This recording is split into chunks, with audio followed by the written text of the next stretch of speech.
I've always been a bit of a night owl, and I love driving late at night with the windows down and the radio blasting.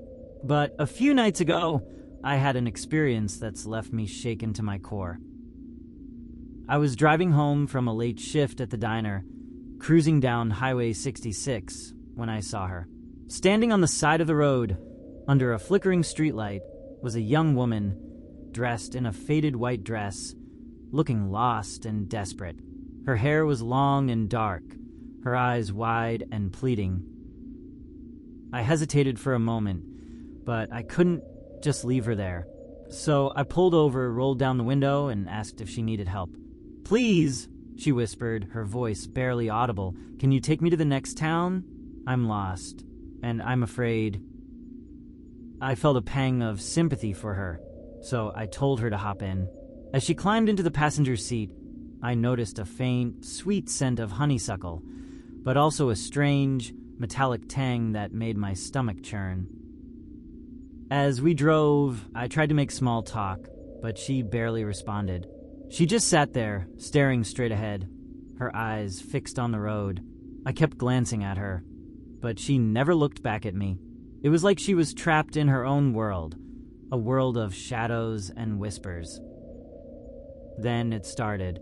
The temperature in the car began to drop, and a cold, clammy feeling settled over me. I could feel her presence beside me, but it wasn't a human presence. It was something dark, something ancient. The radio suddenly cut out, and a low, guttural growl echoed through the car. I looked over at her, and for a fleeting moment, I saw something in her eyes that sent shivers down my spine. But worst of all was her skin. There were cracks all over her face, then back to normal again. I slammed on the brakes, pulling over to the side of the road. "Get out," I yelled, my voice trembling. "Get out of my car." She just stared at me, her eyes glowing with an eerie light. Then she spoke, her voice a raspy whisper that seemed to come from the depths of the earth. "You can't escape me," she hissed. "I'm always with you." I threw the car into gear and sped away, leaving her standing there in the darkness. I never looked back. I haven't slept well since that night. I keep seeing her face in my dreams, and I hear her voice whispering in my ear. I know I escaped, but I also know that I'll never be the same. That night, I learned that some things are better left undisturbed. Some encounters are best avoided. Has anyone else ever experienced anything like this? I need to know I'm not alone.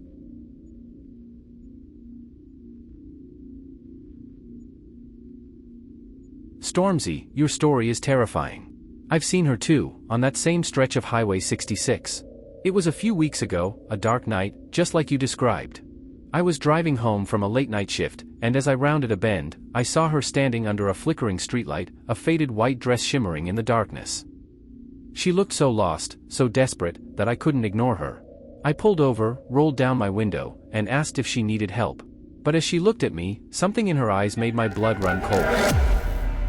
It wasn't just sadness or fear, it was something else, something ancient and malevolent. It was like a glimpse into the dark, and it filled me with a primal terror. I threw the car into gear and sped away. I didn't even look back. I just kept driving, my heart pounding in my chest, until I was far, far away from that spot. I've never seen her again, but I haven't forgotten those eyes. They haunt my dreams. Stormzy, you're not alone. I know what you're going through. We need to find out what happened to her, who she is, and why she's haunting that stretch of road. Stormzy, your story gave me chills. I've had a similar experience on that same stretch of Highway 66, but it was the smell that really stuck with me. It was a few months ago, a clear night, the stars shining bright. I was driving home from a late-night diner, and as I rounded a bend, I saw her standing under a flickering streetlight, a faded white dress shimmering in the darkness. She looked lost and desperate, and I felt that same urge to help.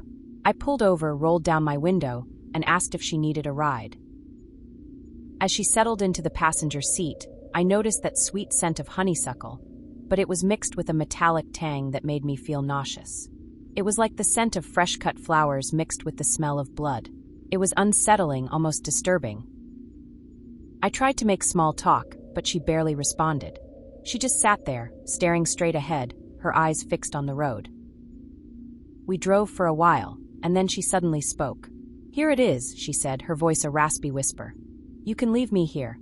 She pointed to a dirt road that branched off from Highway 66. It was dark and desolate, leading into a dense forest. I felt a chill run down my spine. "Are you sure?" I asked, my voice trembling. "It's pretty late, and this road doesn't look very safe." She just stared at me, her eyes glowing with an eerie light. "It's safe enough," she said. "I'm used to the dark."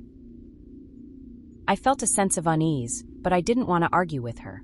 I pulled over to the side of the dirt road and stopped the car.